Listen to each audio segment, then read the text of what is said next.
بسم اللہ الرحمن الرحیم۔ آرمی پبلک اسکول کے تمام طلباء اور ان کے ساتھ جو ان کے منتظمین اساتذہ تشریف لائے ہوئے ہیں ان کو میں خوش آمدید کہتا ہوں، مرحبا کہتا ہوں۔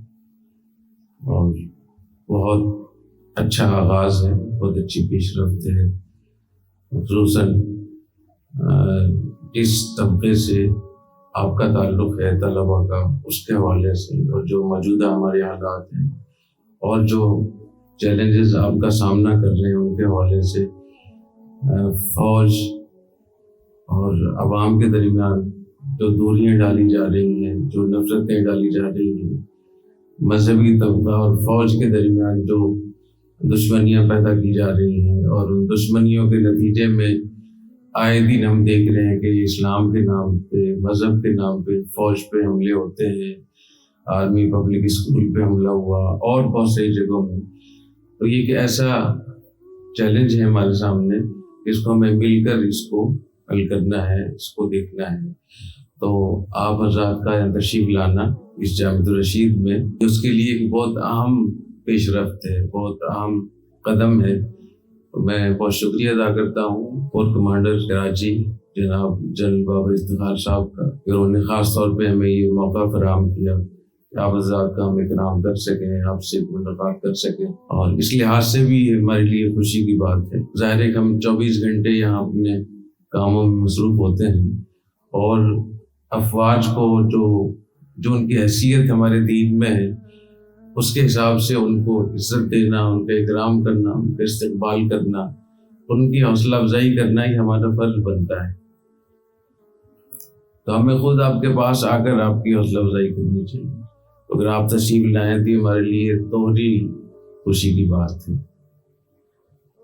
جیسا کہ آپ حضرات کے علم میں ہے، ہمارے ملک کے لیے جو مشکلات کھڑی کی جا رہی ہیں وہ یہ کہ فوج اور ہماری جو سیکورٹی فورسز ہیں ان کے خلاف پورا ایک ذہن بنایا جا رہا ہے، اور اس میں سوشل میڈیا کو خاص طور پہ استعمال کیا جا رہا ہے۔ اس میں ہمارے بچے، ہمارے نوجوان، آپ جیسے نوجوان اس حملے میں، اس کی زد میں ہیں۔ تو اس پہ میں تھوڑی سی مختصر سی بات کرنا چاہتا ہوں۔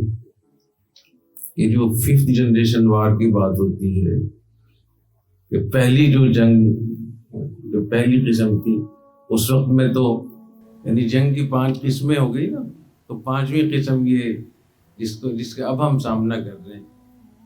تو پہلی قسم تو یہ ہوتی تھی کہ اپنے قوت بازو اور تعداد کے اوپر ساری بنیاد ہوتی، جس کے پاس زیادہ لوگ ہوتے تھے وہ جیت جاتا تھا۔ اس کے بعد دوسری قسم جنگ کی وہ شروع ہوئی، جس میں خودکار مشینیں استعمال ہونے لگی، جس میں ہوائی جہاز ہے، آٹومیٹک رائفلز اور چیزیں، اور اس میں پہلی جنگ عظیم 1914 میں جو ہوئی، یہ اس کا ایک بہترین مظاہرہ تھا دوسری قسم کی جنگ کا۔ اس کے بعد اس میں مزید اس میں قوت اور تیزی آئی، پھر ایٹمی پاور اس میں شامل ہو گئی۔ پھر دوسری جنگ عظیم میں ایٹمی قوت استعمال ہوئی، جاپان کا آپ لوگوں نے سنا ہی ہوگا۔ 1945 سے لے کر پھر ایک چوتھی قسم کی جنگ شروع ہوئی، وہ سرد جنگ، اور اس کا مقصد یہ کہ جنگ کے عنوان سے نہیں، دوسرے عنوانات سے ملکوں کے وسائل پہ قبضہ کیا جائے۔ اس میں گوریلا جنگ بھی ہے جو آج کل بھی ہو رہی ہے، آپ دیکھ رہے ہیں وزیرستان میں، بلوچستان میں ہم لوگ اس کا سامنا کر رہے ہیں۔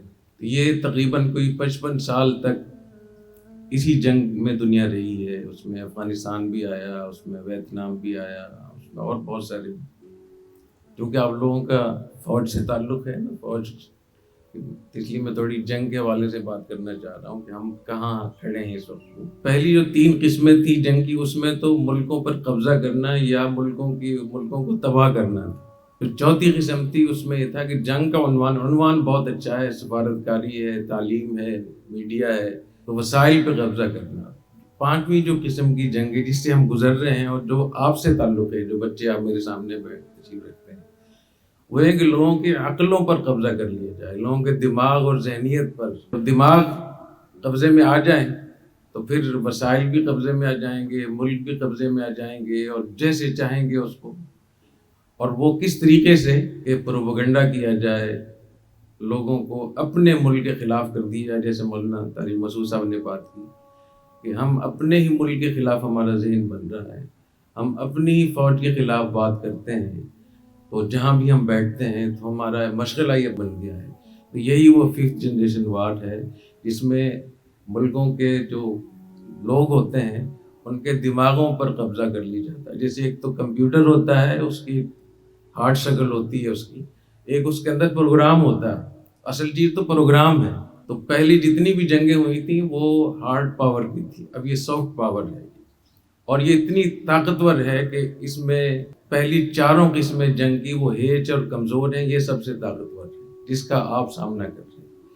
اور اسی کا ایک بہت بڑا حصہ یہ ہے کہ اپنے ملک کی افواج اور سیکورٹی فورسز کو اتنا بدنام کر دیا جائے، اتنا ان پہ اعتراضات کیے جائیں کہ لوگ مایوس ہو جائیں، اور جب طاقت ہی نہیں رہے گی تو اس کے بعد جیسے چاہیں اس ملک کے ساتھ ہم کھیلیں گے۔ تو میں آپ سے یہ کہوں گا کہ ہم ایک حالت جنگ میں ہیں، اور جنگ بھی ایسی ہے جو ایٹمی جنگ سے بھی زیادہ طاقتور ہے، جو وسائل کی جنگ سے بھی زیادہ طاقتور ہے۔ وہ ہے کہ آپ کا جو دماغ ہے، جو آپ کا ذہن ہے، وہ آپ کا نہیں ہے، وہ دشمن کا ہے۔ اس سے بچنے کے لیے ہمیں اپنے آپ کو ہوشیار بھی رکھنا چاہیے، اپنی افواج کے ساتھ، اپنے ملک کے ساتھ ہمیں الوطنی کا مظاہرہ بھی کرنا چاہیے، اور جو ہمارے خلاف جو جنگ ہو رہی ہے اس کو ہمیں سمجھنا چاہیے۔ ہمارے ملک میں آپ کو پتہ ہے کہ ہمارے ملک میں صرف ایک حصہ، ایک طاقت ہماری بچی ہوئی ہے، اور وہ فوج ہے۔ باقی جو ہماری معیشت ہے وہ کہاں کھڑی ہے؟ ہمارا پیسہ، ہمارا روپیہ، روزگار کے حوالے سے، کاروبار کے لحاظ سے، امپورٹ کے لحاظ سے ہم بہت کمزور ہو چکے ہیں۔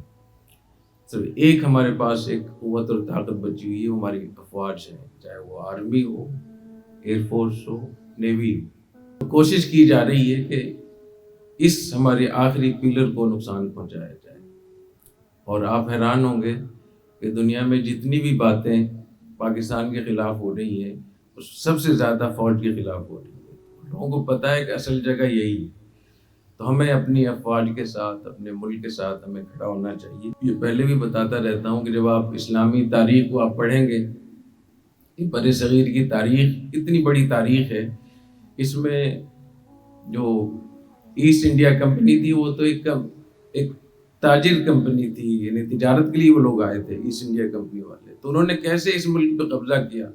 وہ اسی طریقے سے قبضہ کیا انہوں نے کہ آپس میں لڑایا، افواج کو کمزور کیا، بغاوتیں ہوئیں، اور ملک کمزور ہوا، اور اس کی وجہ سے وہ ہمارے اس پورے خطے پہ قابض ہوئے۔ تو آج بھی وہی کوشش ہو رہی ہے۔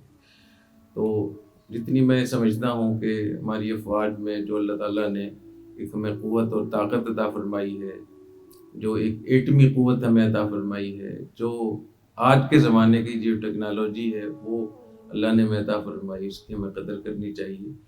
اور یہ جو سلسلے شروع ہوئے ہیں ملاقاتوں کے، وزٹ جو آپ کا آج ہوا ہے جامع الرشید کا، اس کو ہمیں باقی رکھنا چاہیے۔ ہم بھی انشاءاللہ یہاں کے طلبہ بھی آپ کے پاس آئیں گے، اور ہم کوشش کریں گے کہ ہم آپ کو وہ عزت دیں، وہ اکرام دیں جو آپ کا حق بنتا ہے۔ اور ہم اپنے طور پر بھی بہت کوشش کر رہے ہیں کہ جتنی بھی یہاں جنگیں ہو رہی ہیں، جو حملے ہو رہے ہیں اسلام اور مذہب کے نام پہ، یہ ایک سازش ہے، اور یہ بہت بڑا ایک دشمن کی ایک چال ہے کہ مذہب کے نام پہ لوگوں کو برانگیختہ کیا جائے، لوگوں کو متوجہ کیا جائے، لوگوں کو حملے کرائے جائیں۔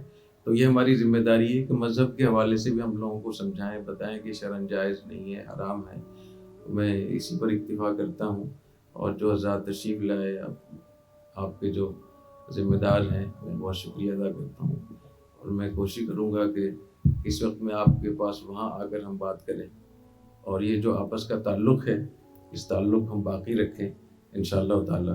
ایک بات میں آخر میں بتا دوں کہ جب ہم اپنی افواج کا جب تجزیہ کرتے ہیں دنیا کے حوالے سے، آپ کو اندازہ ہوگا کہ ہماری جو افواج ہے یہ دنیا کی پہلے نمبر کی فوج ہے۔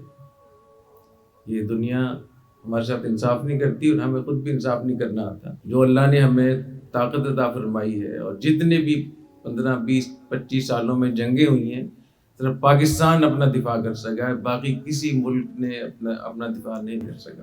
اور 1000 سال میں مسلمانوں کی اس 1000 سال تاریخ میں اتنی منظم فوج، اس میں یونٹی آف کمانڈ ہو، اس میں اتفاق و اتحاد ہو، اس میں ایک آرڈر چلتا ہو، اور اس میں ٹیکنالوجی کے لحاظ سے جدید ترین چیزیں ہوں، قوت اور طاقت کے لحاظ سے، کوالٹی کے لحاظ سے، تو اتنی بڑی نعمت اللہ نے ہمیں عطا فرمائی، اس کی ہمیں قدر کرنی چاہیے، اور ایک دوسرے کے پاس جو اللہ نے صلاحیت عطا فرمائی اس سے ہمیں استفادہ بھی کرنا چاہیے۔